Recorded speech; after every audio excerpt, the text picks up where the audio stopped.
저희가 1박 2일 오늘 여기 정문 앞에서 집회를 하는데, 오늘 사실 정광 목사님 오시면 여기가 다 메꿔질 거라고 이제 정보관님한테도 얘기를 했었는데, 하여간 이 시원한 날씨에 함께 해주셔서 너무 감사드립니다. 자, 오늘 오니까 원래 계획과 좀 달리 급 변경을 좀 하게 되었습니다. 그래서 저희들이 준비했던 현수막 달아야 될 거 못 다는 일도 벌어졌습니다. 조금 전 신혜식 대표님께서 말씀하셨듯이 급 유정복 시장이 마음을 바꾸셨는지 좀 심경의 변화를 일으켰다고 합니다.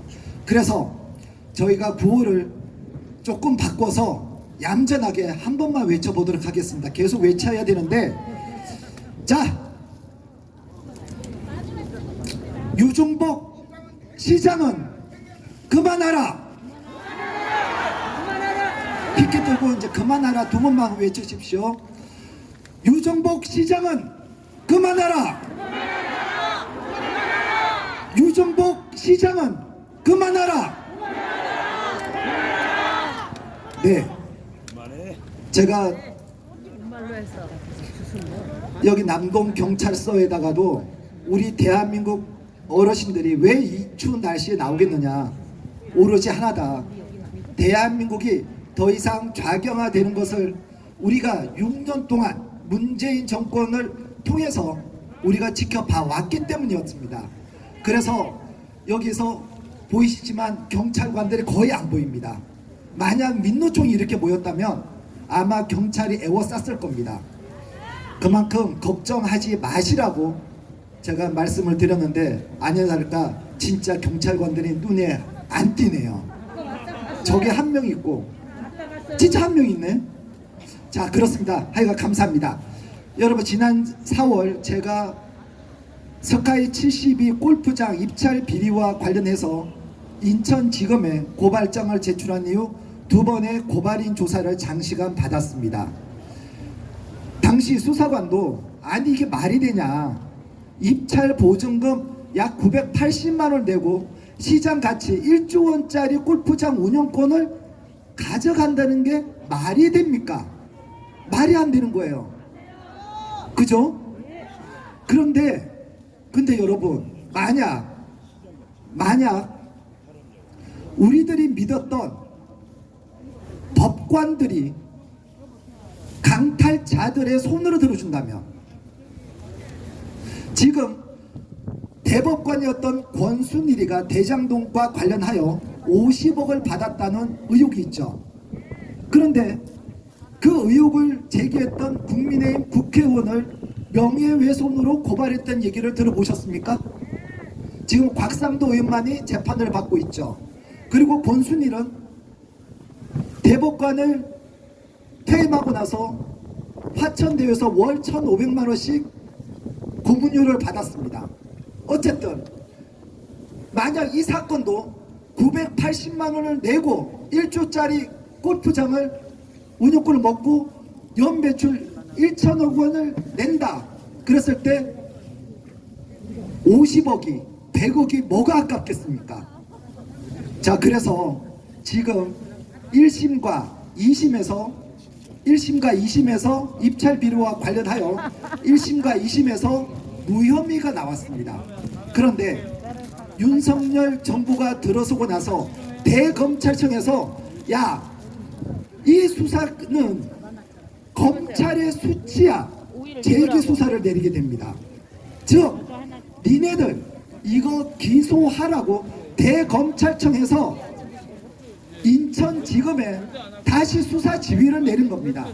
지금 인천지검에서는 똥줄이 탔을 겁니다. 옛날 같았으면 인천지검에서는 위에 부장 라인들 해갖고 수사 종결을 할 수 있었겠지만, 이제 고등검찰, 대검찰청의 승인을 받아야 되는 겁니다. 이러한 일이 벌어졌고, 그리고 지금 현재 그 말고도 대검찰청에서 또 재기수사가 내려서 2건의 재기수사가 인천지검에 내려왔습니다. 그래서 이 수사를 했던 담당 검사가 아마 앞으로 두고 이 인천공항공사의 스카이 72 입찰 비리와 관련해서는 어쩌면 봐주기 수사했다는 그 꼬리표를 달게 될 겁니다. 자, 여기까지 지금 간단한 진행 상황이었는데, 여기에서 뭐가 문제가 되냐면, 여러분, 지금 매년 200억씩, 약 200억씩 임대료를 인천공항공사에서 받고 있었습니다. 매년 200억씩 임대료를 받고 있었는데 갑자기 입찰에 있어서 최저 임대료가 아니라 요율제라는 것으로 갑자기 바꾸게 되었습니다. 그런데 최저 입찰 보증, 그러니까 최저 임대료를 얼마라도 산정하지 않고, 즉 낙찰 받았던 KMH, 여기 나오는 최상주 회장, 여기 성인물 회사도 운영하고 있는 최상주 회장이 마음만 먹은다면 200억의 임대료가 아니라 연 1억도 안 낼 수 있는 그러한 불공정한 입찰 계약을 맺은 겁니다. 즉 지금 매년 200억을 벌 수 있는 인천공항공사에서 오히려 200억을 포기하고, 그리고 여러분 월세 개념 아시죠? 만약 골프장에, 극단적으로 말해서 골프장에 짠디가 파였다 그러면 인천공항공사에서 국민의 세금으로 그 골프장 짠디를 메꿔줘야 되는 이런 말도 안 되는 일을 벌였던 겁니다. 또한 2020년도 이 입찰과 관련해서 어떤 일이 있었냐면, 안진 딜로이트 회계법인에서 원가 계산 보고서를 만들었는데, 그 원가 계산 보고서는 좀 전에 말씀드렸던 최저 임대료를 받을 수 있는 근거를 마련하기 위해서 했는데, 갑자기 요율제를 바꾸면서 보고서에 뭐라고 나오냐면 최소 700억의 손실을 본다라고 얘기를 하고 있습니다. 인천공항공사에서. 그리고 최대 1700억의 손실까지도 볼 수 있다고 했는데, 당시 구본한, 그리고 지금 있는 김경욱 사장은 지금까지 그것을 강행을 해왔던 겁니다. 즉 2, 3년 골프장을 운영하기 위해서 최대 1700억을 포기를 하겠다는 이러한 입찰 비리를 저질렀던 겁니다. 그런데 더 웃긴 거, 안돼 똑같은 입찰 비리에 참석했던 회사에서 얘네들보다 KMH 낙찰받은 그 회사보다 더 좋은 조건으로 입찰했던 회사는 낙찰을 받지 못했습니다. 즉 미리 얘네들이 특정 업체를 선정해 놓고 입찰을 강행했던 것입니다. 이렇게 전현직 사장이 개입된 이 약 20년 동안 공대를 만든 골프장을 얘네들이 뒷배가 없이 이렇게 하면 되지. 입찰을 강행할 수 있었을까? 저는 거기에서 출발했습니다. 이 고발을 스카이 72 골프장 사장은 전 모르겠고, 됐네. 돈 많은 사람 제가 고민할 이유가 없지 않습니까? 그러면 전현직 인천국제공항공사 사장이 지네들이 고발을 당하면서까지 이걸 밀어붙일 이유가 뭐가 있을까? 그 뒤에 공부를 하다 보니까 이상직이라는 사람이 나오는 거예요.